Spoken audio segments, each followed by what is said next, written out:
In 2015, a woman named Glenna Duram killed her husband before attempting to end her own life. Soon after, the couple's pet African gray parrot, the only witness to the crime, started repeating the words, "Don't fuck *king shoot."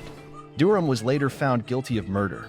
Glenna Duram was sentenced to life without parole Monday in Newaygo Circuit Court.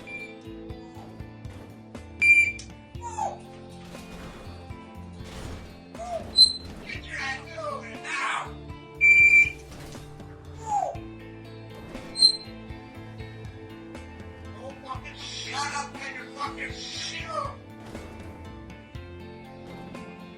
Okay, wait on! No! What the fuck are you? No fucking shit!